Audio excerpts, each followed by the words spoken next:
Hi, mentors. We're nearing the end of the school year. We hope that your guys' groups are ending well. Thank you for all of you that showed up to the meetups last week to finish that up as well. We're excited for the zoo event over the summer. We hope you guys have signed up for that. But we also just want to encourage you to finish well, to pray for your mentees over the summer as they go on their own routines. And we hope that you guys come back if you have an update for us. If you don't plan to continue, or if you do, it would be really great if you could reach out to your coordinators and let us know that. And also just kind of talk that up with your mentees for next year and see if they're interested in continuing for another school year. Hey everybody, first of all, we want to say thank you for handing out all the zoo event flyers. Keep doing that. And no worries if you haven't done it yet. We're working with the schools to get those handed out through the schools, through the counselors, to everyone's family. So keep going. We're actually above our expected pace. We're at almost 300 people registered already. And who knows, maybe when it comes around, we'll finally get the answer to how many people can take down a gorilla. I'm kidding, of course. We're not going to do that. But keep handing them out. For this week's devotion, we're actually going to be looking into Psalms, specifically Psalms 102. This is a psalm that David is going through, and is actually in a lot of ways talking about how the Lord is going to rebuild Israel and Zion. But there is a sentence in there that it stuck out to me, and I wanted to share it with you all, especially as we're wrapping up the year.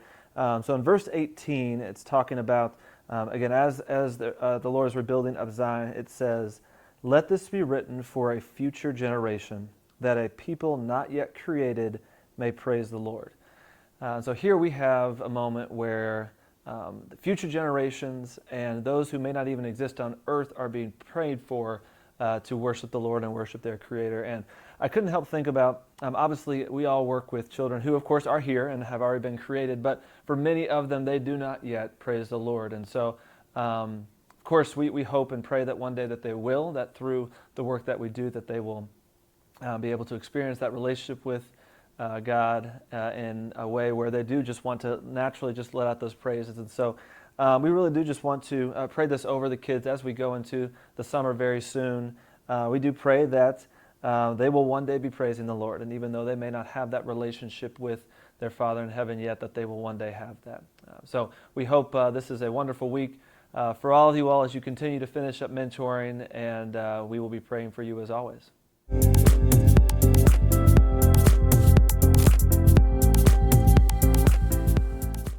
Hey guys, for this week's resource, I had an idea, so I did this with my mentor group last week, of doing an activity or a project or a craft that you could maybe send home with them so that they could work on it over the summer. So I did watercolor with my mentee. We made a little sunset, and then she was actually going to do like a handwrite. She wanted to write a verse on it, so I thought that was really cute. So she's going to do that when she gets home. But you could do like a card game that they could play with their friends or their siblings, or an art project, and then send the supplies home with them so they have something productive and fun to do over the summer. And then it can also remind them of your guys' relationship, because I know it's hard when we just entrust them to the Lord over the summer and we don't know exactly what their time will look like, but we could maybe give them some tools to use some of that time wisely. Thank you so much and have a great week.